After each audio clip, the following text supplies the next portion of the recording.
In today's video, I'm going to teach you how to add buttons to your Squarespace website. This is a simple, quick process that should take you around 5 minutes, and it's a great way to enhance the functionality and aesthetics of your site. Let's get started by logging into your Squarespace account. If you haven't already, head over to the Squarespace website and click on the login button. Once you've clicked on login, you'll be presented with a variety of options to sign in.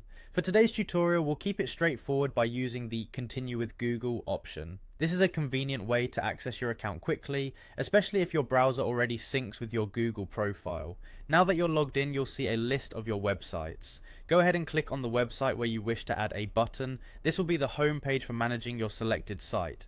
Navigate your way to the website configuration section.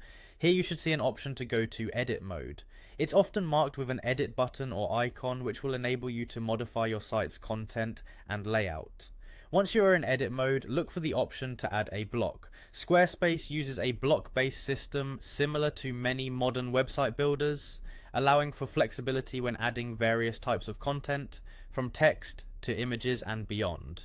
In this instance, you're looking to add what's known as a button block. Find that option in your toolbar or the pop-up menu that appears when you add blocks. Clicking on button will introduce a default button to your page. You may notice that there's a pencil icon associated with the button block. Click on it.